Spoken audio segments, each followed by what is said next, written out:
Facebook friends, and happy Foodie Friday. It's your favorite realtor, Christy J, and Thanksgiving's just around the corner, so I thought I would do a feature on turkeys and give you some tips for making them. Obviously, this is not a small turkey. This is a chicken, and I'm just using that because that's what Caden and I are having for dinner this evening. So first and foremost, this is not healthy, okay? We're gonna do it up for the holidays and worry about the calorie intake at a later time, not today. So I have butter here that I have at room temperature. It's actually a little bit more melted. And then I have purchased the organic poultry mix, which has thyme, rosemary, and sage. And then I finally chopped that, added it to butter, and I am going to go ahead. I'm not sure how you've been told in the past, but the best way to keep all of the flavor in is to not rub on the outside of the turkey, and it's kind of gross for those that are faint at heart. You may not want to do this, have somebody else do it, but it's gonna be delicious. It's worth it. So you want to go in between the flesh and the skin and really get it in there.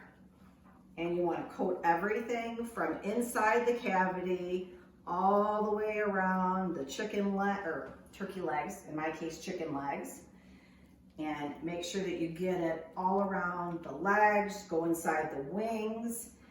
And one thing that I learned in culinary school, which has proven to be absolutely a blessing and something that has saved many turkeys for me and chicken, is that the best way to cook your turkey or chicken is upside down.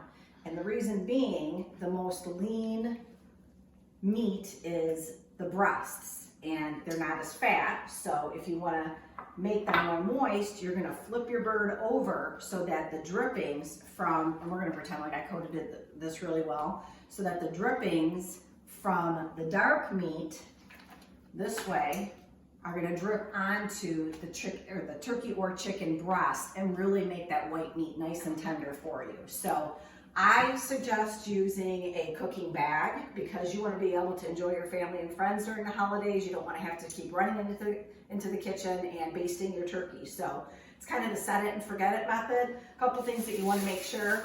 You need to read your instructions. You got to put some flour, I believe, so that doesn't explode, which would not make for a happy holiday. You want to put some flour, a tablespoon or so of flour inside your cooking bag. Put the bird upside down, seal it, and then you want to slit it at the top. If you go to butterball.com, it's going to give you all of the cooking times. You can even figure out what type of turkey that you want to purchase as far as the size, and it'll tell you how many pounds you need to feed. If you are a family that likes having leftovers, it'll go over all of that with you, and it's user friendly. It's awesome. I use it every holiday season. So go ahead and do that. Next, I'm going to bring you over here, Caden, and I'm going to show you how easy it is to make gravy.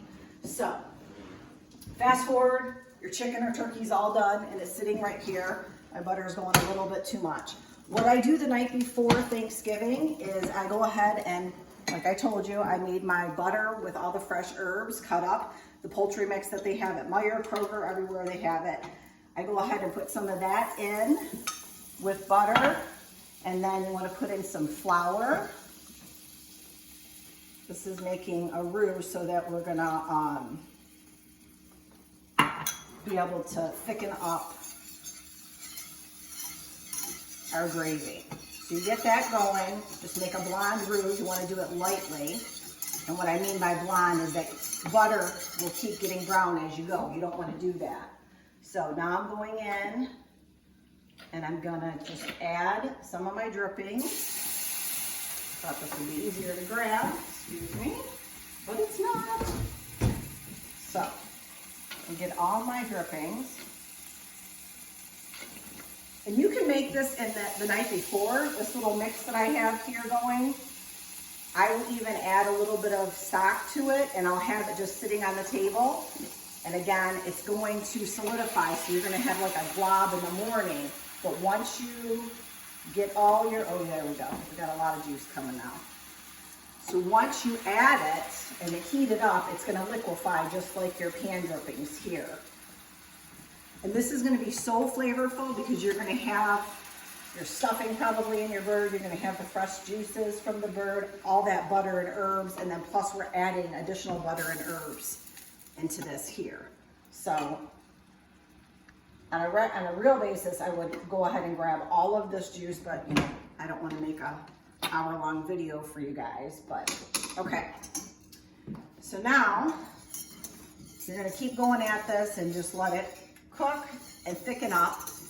If you find that your gravy is not thick enough, you can use a cornstarch slurry. You're gonna put some dry cornstarch into a bowl. I probably think this is gonna thicken up enough. And then you're gonna add cold water. You don't wanna do warm water. You add cold water, mix it up.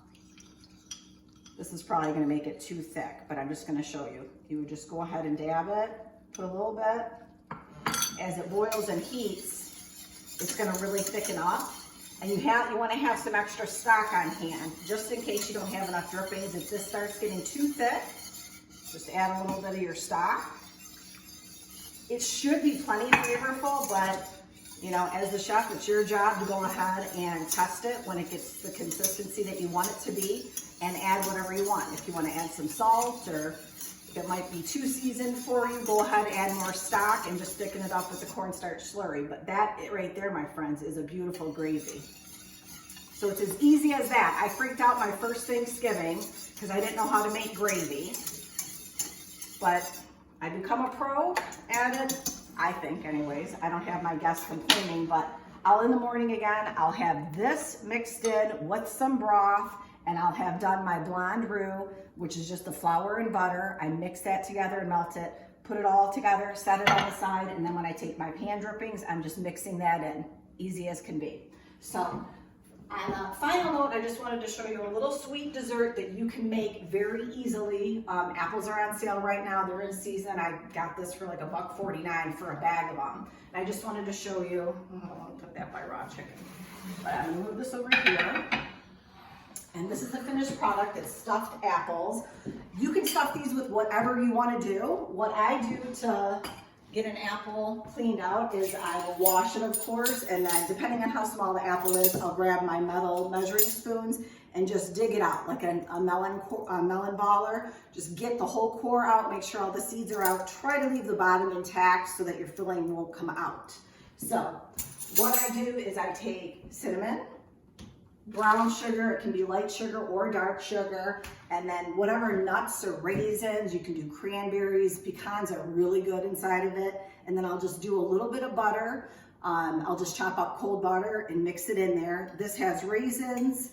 I used walnuts, cinnamon, and brown sugar. Jam pack it in there, finish it with a little dollop of butter, and let it go in your oven. You can let these cook as you're serving dinner, and then when it's done, everybody can have their own apple, and you can serve it a la mode with vanilla ice cream. So those are my little tips. Make sure that you visit butterball.com so that you can see how to properly cook your turkey. It'll even walk you through, as I said, the steps to pick out the turkey that's gonna feed your family the best. And it'll tell you cooking times with or without stuffing in it. Obviously, you cut down on your cooking time if you don't stuff your turkeys. So my sister from another mister, who I always look up to, Kathy McNabb, has been kind enough to go ahead and from day one, she was posting and sharing all of my videos. So I'm gonna be bringing her and George one of these meals. I'll have some mashed potatoes and some veggies, the gravy that we just made, and some stuffed apples for them to enjoy. So this is Christy J, your favorite realtor. Please refer me to your friends and family, and I'm all about service. You know me, and you know I'll take care of them for you. So thanks for watching. Happy Foodie Friday.